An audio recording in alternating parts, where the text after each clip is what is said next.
चौथा अध्याय। इंद्रादि देवताओं द्वारा देवी की स्तुति। महर्षि मेघा बोले, देवी ने जब पराक्रमी दुरात्मा महिषासुर को मार गिराया और असुरों की सेना को मार दिया, तब इंद्रादि समस्त देवता अपने सिर तथा शरीर को झुकाकर भगवती की स्तुति करने लगे, जिस देवी ने अपनी शक्ति से यह जगत व्याप्त किया है और जो संपूर्ण देवताओं तथा महर्षियों की पूजनीय है। उस अंबिका को हम भक्ति पूर्वक नमस्कार करते हैं। वह हम सबका कल्याण करे, जिस अतुल प्रभाव और बल का वर्णन भगवान विष्णु, शंकर और ब्रह्मा जी भी नहीं कर सके, वही चंडिका देवी इस संपूर्ण जगत का पालन करे और अशुभ भय का नाश करे। पुण्यात्माओं के घरों में तुम स्वयं लक्ष्मी रूप हो और पापियों के घरों में तुम अलक्ष्मी रूप हो, और सत्कुल में उत्पन्न होने वालों के लिए तुम लज्जा रूप होकर उनके घरों में निवास करती हो। हम दुर्गा भगवती को नमस्कार करते हैं। हे देवी, इस विश्व का पालन करो। हे देवी, हम तुम्हारे अचिंत्य रूप का किस प्रकार वर्णन करें। असुरों का नाश करने वाले भारी पराक्रम तथा समस्त देवताओं और दैत्यों के विषय में जो तुम्हारे पवित्र चरित्र है, उनका हम किस प्रकार वर्णन करें। हे देवी, त्रिगुणात्मिका होने पर भी तुम संपूर्ण जगत की उत्पत्ति का कारण हो। हे देवी, भगवान विष्णु, शंकर आदि किसी भी देवता ने तुम्हारा पार नहीं पाया। तुम सबकी आश्रय हो। यह संपूर्ण जगत तुम्हारा ही अंश रूप है, क्योंकि तुम सबकी आदि भूत प्रकृति हो। हे देवी, तुम्हारे जिस नाम के उच्चारण से संपूर्ण यज्ञों में सब देवता तृप्ति लाभ करते हैं, वह स्वाहा तुम ही हो। इसके अतिरिक्त तुम पितरों की तृप्ति का कारण हो, इसलिए सब आपको स्वधा कहते हैं। हे देवी, वह विद्या जो मोक्ष को देने वाली है, जो अचिंत्य महाज्ञान स्वरूपा है, तत्वों के सार को वश में करने वाले, संपूर्ण दोषों को दूर करने वाले, मोक्ष की इच्छा वाले मुनिजन जिसका अभ्यास करते हैं, वह तुम ही हो। तुम वाणी रूप हो और दोष रहित तथा यजुर्वेदों की एवं उद्गीत और सुंदर पदों के पाठ वाले सामवेद की आश्रय रूप हो। तुम भगवती हो। इस विश्व की उत्पत्ति एवं पालन के लिए तुम वार्ता के रूप में प्रकट हुई हो और तुम संपूर्ण संसार की पीड़ा हरने वाली हो। हे देवी, जिससे सारे शास्त्रों को जाना जाता है, वह मेघा शक्ति तुम ही हो, और दुर्गम भवसागर से पार करने वाली नौका भी तुम ही हो। लक्ष्मी रूप से विष्णु भगवान के हृदय में निवास करने वाली और भगवान महादेव द्वारा सम्मानित गौरी देवी तुम ही हो। मन मुस्कान वाले निर्मल पूर्णचंद्र बिंब के समान और उत्तम सुवर्ण की मनोहर कांति से कमनीय तुम्हारे मुख को देखकर भी महिषासुर क्रोध में भर गया। यह बड़ी आश्चर्य की बात है।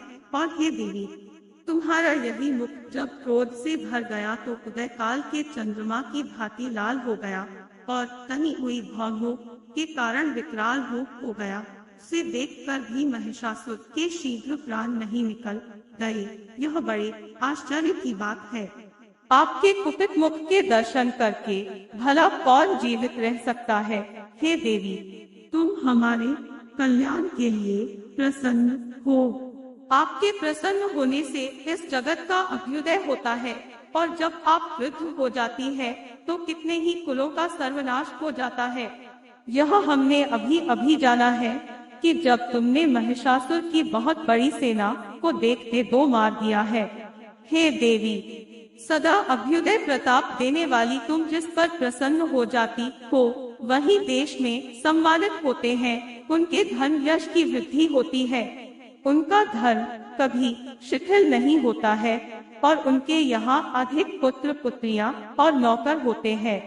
हे देवी, तुम्हारी कृपा से ही धर्मात्मा पुरुष प्रतिदिन श्रद्धा पूर्वक यज्ञ करता है और धर्मानुकूल आचरण करता है और उसके प्रभाव से स्वर्गलोक में जाता है, क्योंकि तुम तीनों लोकों में मनवांछित फल देने वाली हो।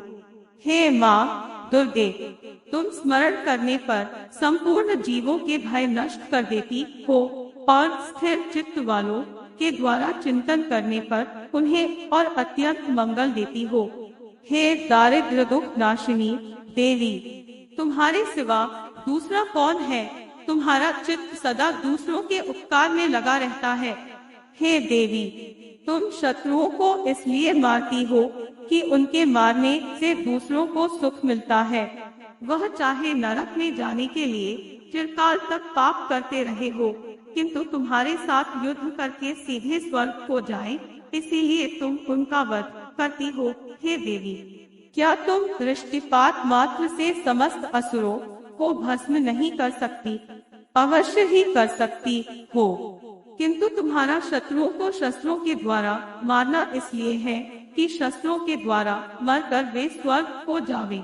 इस तरह से है देवी, उन शत्रुओं के प्रति भी तुम्हारा विचार उत्तम है। हे देवी, तुम्हारे उग्र खड्ग की चमक से और त्रिशूल की नोक की कांति की किरणों से असुरों की आंखें फूट नहीं गई। उसका कारण यह था कि वे किरणों से शोभायमान तुम्हारे चंद्रमा के समान आनंद प्रदान करने वाले सुंदर मुख को देख रहे थे। हे देवी, तुम्हारा शील बुरे वृतांत को दूर करने वाला है और सबसे अधिक तुम्हारा रूप है, जो न तो कभी चिंतन में आ सकता है और न जिसकी दूसरों से कभी तुलना ही हो सकती है। तुम्हारा बल व पराक्रम शत्रुओं का नाश करने वाला है। इस तरह तुमने शत्रुओं पर भी दया प्रकट की है। हे देवी, तुम्हारे बल की किसके साथ बराबरी की जा सकती है, तथा शत्रुओं को भय देने वाला इतना सुंदर रूप भी और किसका है? हृदय में कृपा और युद्ध में निष्ठुरता, यह दोनों बातें तीनों लोकों में केवल तुम ही में देखने में आई है। हे माता, युद्ध भूमि में शत्रुओं को मारकर तुमने उन्हें स्वर्ग लोक में पहुंचाया है। इस तरह तीनों लोकों की तुमने रक्षा की है, तथा उन उन्मत्त असुरों से जो हमें भय था, उसको भी तुमने दूर किया है। तुमको हमारा नमस्कार है। हे देवी, तुम शूल तथा खड्ग से हमारी रक्षा करो तथा घंटे की ध्वनि और धनुष की टंकोर से भी हमारी रक्षा करो।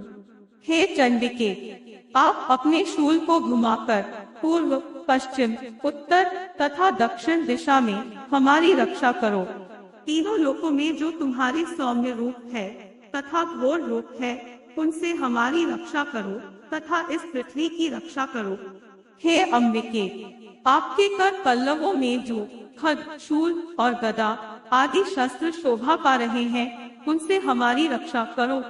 महर्षि बोले कि इस प्रकार जब सब देवताओं ने जगत माता भगवती की स्तुति की और नंदवन के पुष्पों तथा गंध अनुलेपों द्वारा उनका पूजन किया और फिर सबने मिलकर जब सुगंधित व दिव्य धूपों द्वारा उनको सुगंधी निवेदन की, तब देवी ने प्रसन्न होकर कहा, है देवताओं, तुम सब मुझसे मनवांछित वर मांगो।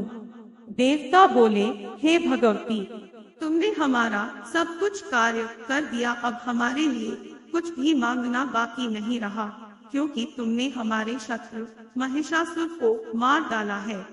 हे महेश्वरी, तुम इस पर भी यदि हमें कोई वर देना चाहती हो तो बस इतना वर दो कि जब जब हम आपका स्मरण करें, तब तब आप हमारी विपत्तियों को हरण करने के लिए हमें दर्शन दिया करो। हे अम्बिके, जो कोई भी तुम्हारी स्तुति करे, तुम उनको वित्त, समृद्धि और वैभव देने के साथ ही उनके धन और स्त्री आदि संपत्ति बढ़ावे और सदा हम पर प्रसन्न रहे। महर्षि बोले, हे राजन, देवताओं ने जब जगत के लिए तथा अपने लिए इस प्रकार प्रश्न किया, तो बस तथास्तु कहकर देवी अंतर्धान हो गई। हे भू, जिस प्रकार तीनों लोकों का हित चाहने वाली यह भगवती देवताओं के शरीर से उत्पन्न हुई थी, वह सारा वृतांत मैंने तुझसे कह दिया है, और इसके पश्चात दुष्ट असुरों तथा शुंभ निशुंभ का वध करने और सब लोगों की रक्षा करने के लिए जिस प्रकार गौरी देवी के शरीर से उत्पन्न हुई थी, वह सारा वृतांत मैं यथावत वर्णन करता हूँ।